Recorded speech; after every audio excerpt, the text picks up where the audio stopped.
Say you're put into a room of people where no one was exactly alike. You may look around and make judgments about what they are wearing, their hairstyles, ethnicities, and such. But will you be able to pick out the person that happens to like the same sex as them? Probably not. These people are often referred to as gays, lesbians, and homosexuals. So if they are not so unlike the rest of society, why are they denied the right that many have to marry? According to National Conference of State Legislators, of our 50 states, only 7 of them are allowed same-sex marriage. What kind of number is that? Walking into this presentation, I have noted that I am addressing a touchy subject and something that has been addressed by many people before, as there are many different arguments, but I am hoping that you appreciate the point of view that I will put forward. I do not have a strong standing in government, nor am I involved in many gay right advocate programs, but it's something that I care about, as some of my friends are part of this category of society. So go into this open-mindedly and don't shut down right away. As many of your parents have told you, treat others how you want to be treated. That is how your mindset should be. I use the Bible to support my opinion, a source that many use to disapprove. I'll talk about the Declaration of Independence, the U.S. Constitution, and different areas in which homosexuals do not receive equal treatment. I know that the Bible does not address all religions, but of those that argue this issue regarding religion, most of them bring up the Bible. Being the strong Christian that I am, I like to use the word of the Bible. However, I tend to look at messages at a different angle. I'm not trying to switch your religion or your beliefs, but God did not create these words. Those that go about living through His words, they are not directly His. The Bible was written off of assumptions and educated guesses of religious history. Stated in Mark 3:28, listen to this carefully. I'm warning you. There's nothing done or said that can't be forgiven. So if marrying someone of the same sex is a sin, this too is forgiven. There are other things rather than gay marriage that have been addressed in the past. Many believe that the Bible was written to be directed towards Caucasians. However, the U.S. alone is known as the melting pot, and the world is made up of many different races. If Americans have been able to accept colored people, knowing that they are not mentioned in the Bible, then accepting gays is just another hurdle to overcome. Interracial couples have also not always been legalized. All of the struggles that there have been are due to judgments on different people. The Bible says, count yourself blessed every time someone cuts you down, throws you out, or throws you out, every time someone smears or blackens your name to discredit me. What it means is that the truth is too close for comfort and that person is uncomfortable. You can be glad when that happens. Skip like a lamb if you'd like. For even though they do not like it, I do, and all of heaven applauds. To broaden the view and include all sorts of people, I will address the government, those that do not accept this law. What historical documents can you think of that promote equal treatment? Archives.com allows anyone to look at the Declaration of Independence. Most of us know the beginning. We hold these truths to be self-evident that all men are created equal, and they are endowed by the Creator with certain unalienable rights, that among these are life, liberty, and the pursuit of happiness.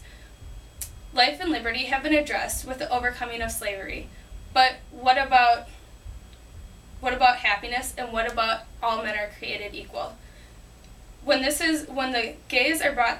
gay marriages comes to mind, those rights are set aside in people's minds. Happiness isn't defined that it has to be between a man and a woman. Another historical document that doesn't directly support or oppose gay marriage is the U.S. Constitution. The Constitution is broken down to amendments.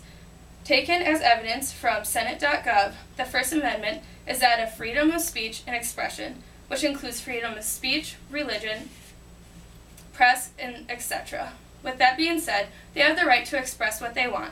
Homosexuals are able to express their feelings towards those of the same sex then, correct? Yes. Their lifestyle is just a bit different than others, and unfortunately many stereotypes and judgments are made. Now that the government aspect of things has been addressed, let's look at what really eats at the non-supporters. What about the relationship is it that non-supporters really don't like?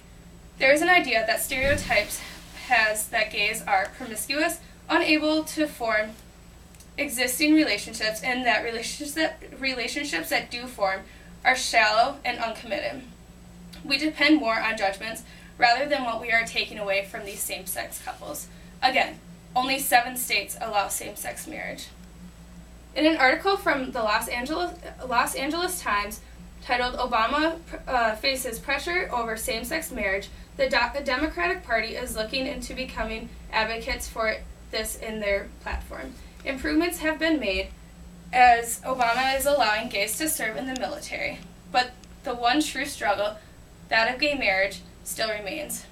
Evan Wolfson, the president of Freedom to Marry, said, "The president has already taken so many steps in the direction of freedom to marry that he has a lot to gain and very little to lose in completing his journey. Although this may be a political decision, the lives of many are being noted, and many could be changed for good." In another article that is from the Huffington Post, titled Gay Marriage Law Heads to Appeals Court, there is talk about how there is a key section of that law that is unconstitutional. Specifically mentioned in this article, same-sex couple Joanne Whitehead and Betty Jo Green express that they are not financially equal to those in society. No one really thinks about that factor in things. The way of life, it really is affected negatively, but people are just so caught up in the idea of relationship and what they see with their own eyes. How is that fair? Finance isn't the only thing that affects them. There is a much bigger picture. Really, what it all comes down to is an argument of fairness. I know there is a saying that life isn't fair, but that shouldn't be the case in this argument. Use the Bible to look at it from my viewpoint, and look at the faults we can place on our government for not giving everyone equal opportunity. The government has too much say when they shouldn't have any at all. Also think about the lives of the individuals that you are affecting. You wouldn't want that for yourself. So I asked you to take from this speech what is fair and what isn't. Think of the marriages that are allowed in the U.S. For example, polygamy. As defined by Merriam-Webster Dictionary, that is a marriage in which a spouse of either sex may have more than one mate at the same time. Now, why should that be looked at any different from same-sex marriage? Isn't that, too, against social norms? The discrimination needs to stop.